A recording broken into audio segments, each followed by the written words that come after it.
La dengue, c'est une infection virale, une maladie virale transmise à l'homme par la piqûre, à travers la piqûre d'un moustique. Piqûre de moustique infecté.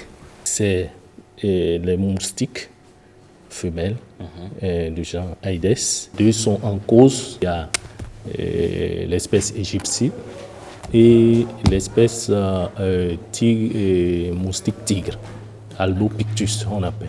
Les symptômes, c'est la fièvre, vous avez les maux de tête, les douleurs articulaires, les douleurs musculaires, les vomissements, fatigue intense.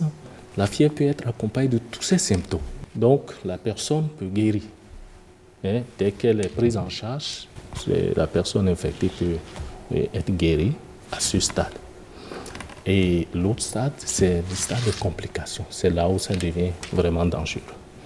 Donc, la personne arrive au stade des hémorragies.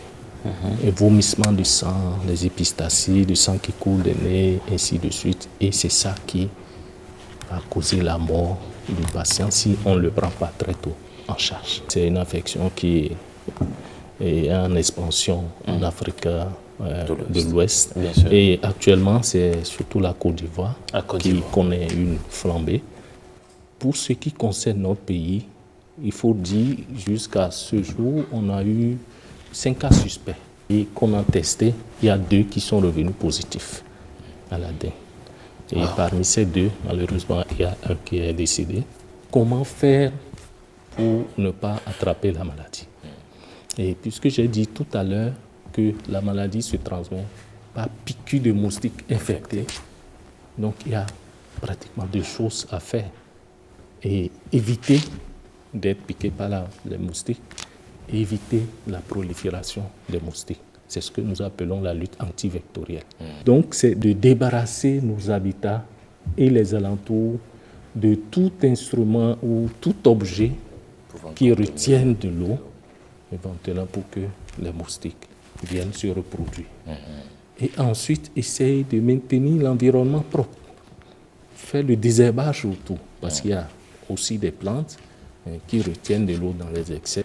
Maintenant, il faut de façon individuelle qu'on évite d'être piqué par les moustiques.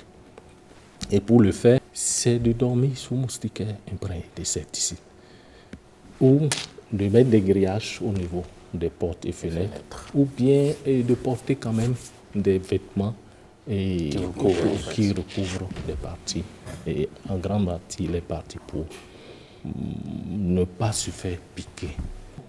À part ce que je viens de dire, il faut toujours éviter de faire l'automédication et se présenter au centre de santé le plus proche pour la prise en charge.